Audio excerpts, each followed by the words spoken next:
Hello, people. How's it going? Well, I'm not an aficionado of science fiction, but I thought I would at least talk about this book at least briefly. This book came out in '79. Now, this isn't the original copy I had because I had the original copy when it first came out.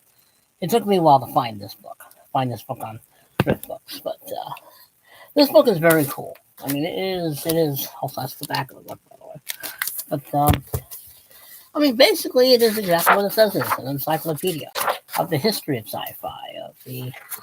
I'll read the forward, of course, by Isaac Asimov. Marriage of Science Fiction by The Emergence of Science Fiction. Major themes, ideas, attitudes, idioms. The pulp magazines and the pulps. History of the comics. Screen trips, celluloid protagonism and friends. Machines as heroes. The vital exotic hardware ingredient, alien encounters, artists, fiction to fact, outer limits, new wave, yesterday, tea, and tomorrow, catalog, and that's just the chapters. I mean, in this book, I can't show you all the pictures because we wouldn't want to show what women look like under their clothes, or aliens in this case. But there are some nice, cool pictures. I mean, there's a War of the Worlds picture. I can't. Doing this wrong. I gotta remind myself that the camera is when I go that way, the picture's going that way. I'm still mastering this, people. I mean, it talks about the impact of unlimited transport, science fiction. Darwin's Seven H.G. Wells. It talks about him.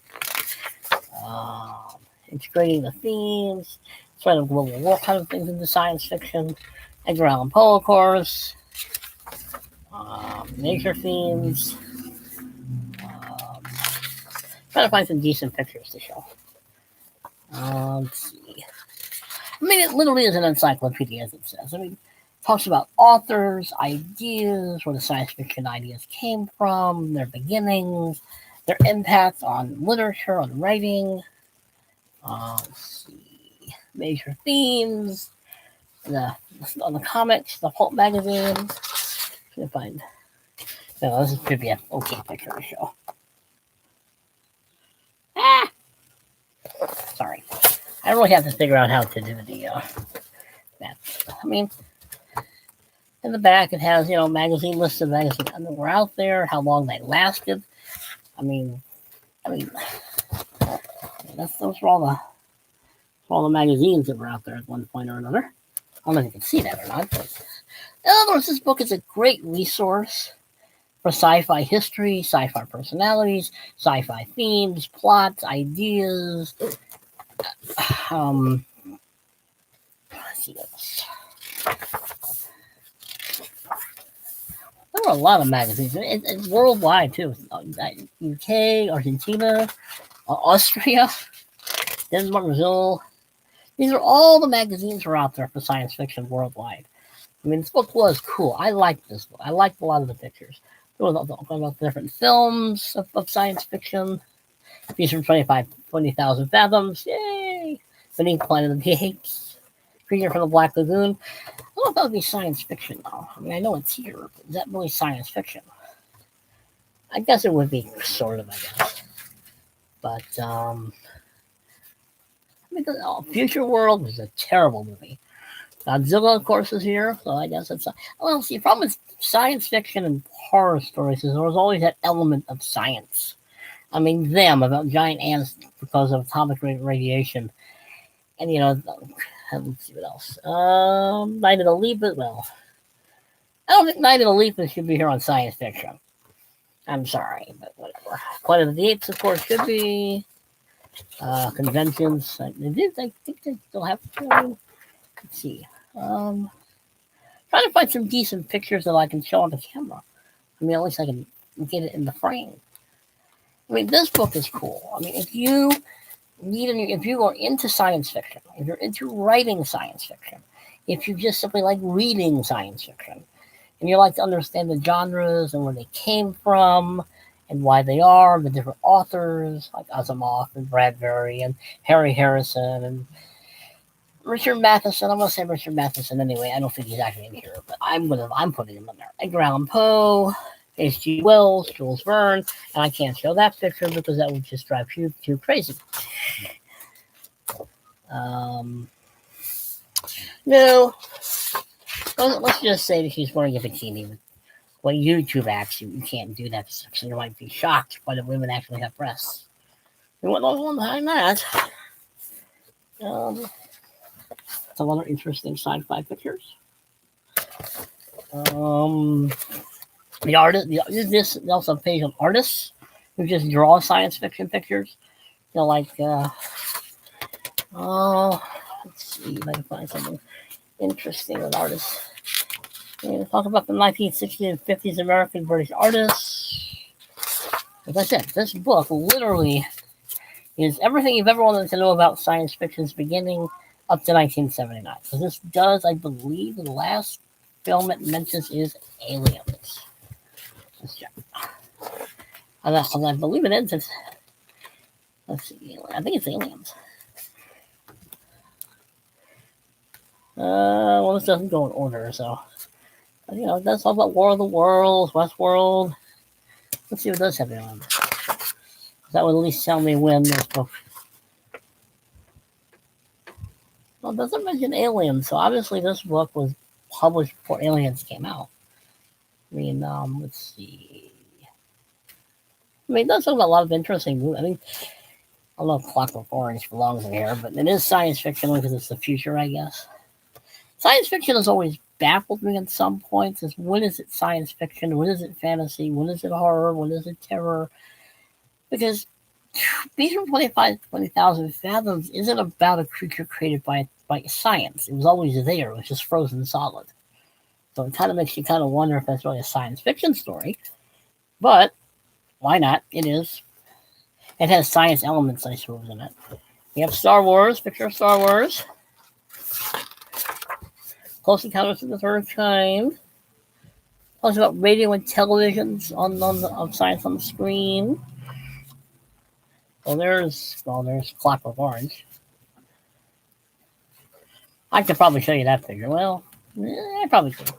Not going to, but I could. Flash Gordon, of course. Buck Rogers, of course. Basically, it's a book of history of science fiction. And if you want to learn how to write better science fiction, you should read an encyclopedia. When I was a kid, like 10, I would read encyclopedias and dictionaries. That's how weird I was. But anyway. I mean, yeah, I had this book a long time ago and I lost it. And it took me a long time to get a new copy because I couldn't remember what the title was. So I find a lot of decent pictures. Star Wars.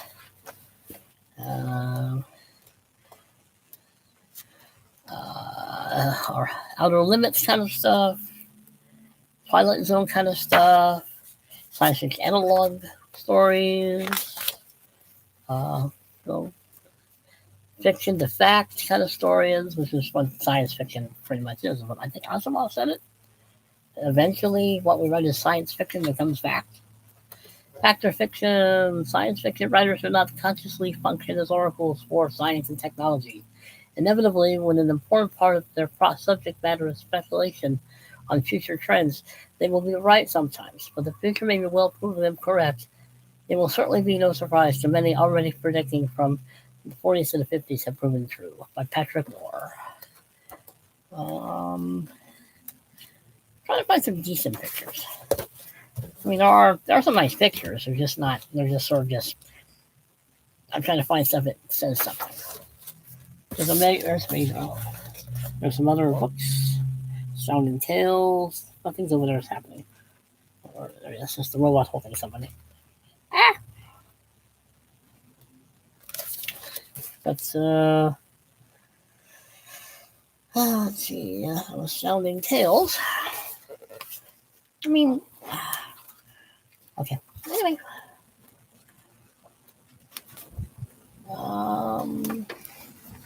some other magazines, sci-fi magazines that are mentioned. Getting better at doing this. Okay.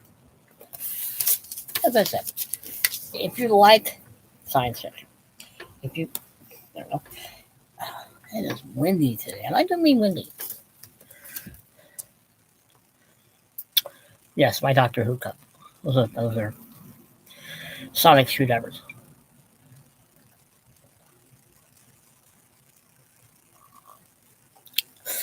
The thing is with me, when it comes to science fiction, as much as I had this book and I liked it and I enjoyed it and I learned a lot, I really didn't read a lot of it. Yeah, I read Jules Verne, I read H.G. Wells.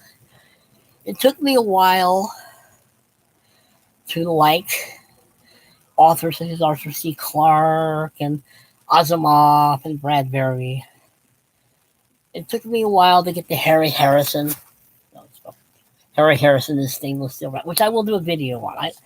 I think that is probably what really kicked me into reading more modern authors was Harry Harrison, which I believe is mentioned in this book. Well, there's a quote from somewhere in this book.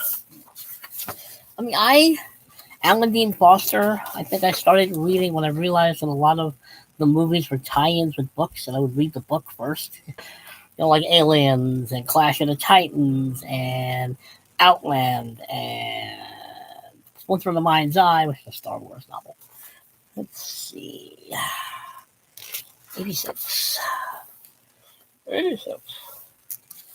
I mean, this book is cool. I mean, I'm not paying it enough. I'm not paying it enough really getting my point across. Is this book it is a walk through the history of the beginnings of science fiction, the all the nuances of it, all the parts of it, all the reasons why it's fascinating, why it's fun to read. I mean, it is a fun book, and it's got a lot of cool pictures, which I'm not showing very well on this thing. Where's 86? Come on, where are you, Harry? Oh, here we go. Harry Harrison. The machine of science fiction has both been a hero and symbol. From the gigantic space warships to the bronze space braziers. Well, that's what they are. Sci-fi's hardware has always been a vital ingredient of the genre's sense of wonder. Hardware makes accessible the locations of other worlds and other times. It has also made apparent man's uneasy relationship with the infinite. I mean, that's Harry Harrison, by the way. I discovered him pretty early, which I think is why I started getting into, as I said, more modern science fiction. Originally, I would read the usual science fiction authors, H.G. Wells, Jules Verne, and I probably, knowing me, that was it until I discovered Alan Dean Foster and Harry Harrison and Arthur C. Clarke and Bradbury and Asimov. I am never big on Asimov. I've said that before, and I'll say it again. I just think he's just too intellectual for his own good. But anyway, doesn't mean he's not good. Just to me, he's just intellectual. But anyway, if you can find this book and you really like science fiction and you want to learn the history of science fiction and the other foundational building blocks of science fiction, this is the book you need to buy or find. Yes, that's Robbie the Robot, Darth Vader, Star Wars. On the back is more stuff. Try to find some decent pictures that, also trying to get pictures of life and film on the screen. There are a lot of cool pictures. They're just basic scenes of science fiction, but I'm trying to find the real cooler ones.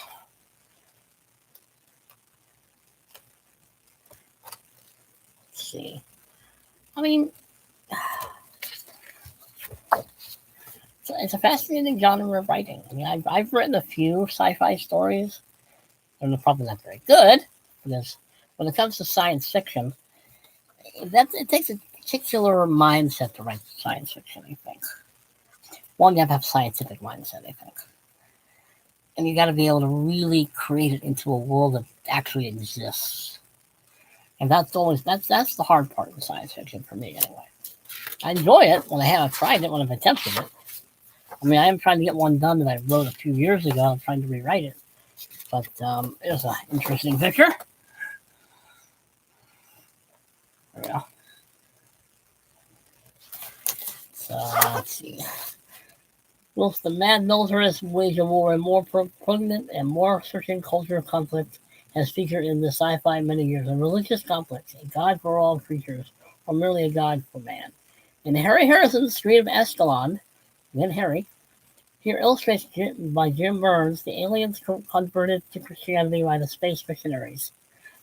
They feel they must recreate the martyrdom of Christ. Dogma rules once again, and the essential religious communication is lost in the sad reflection of the contemporary human Christian. I like Harry Harrison. Thing is, I've probably only read his Shameless Steel Rat series. His books are hard to find these days. But anyway, I'm going to post this because I've already gone past what I wanted to go. But anyway, excellent book. If you really want to understand where science fiction came from and all that made science fiction what it is, what it wants to be, and everything else, this is a good book to try to find. Very good book to try to find.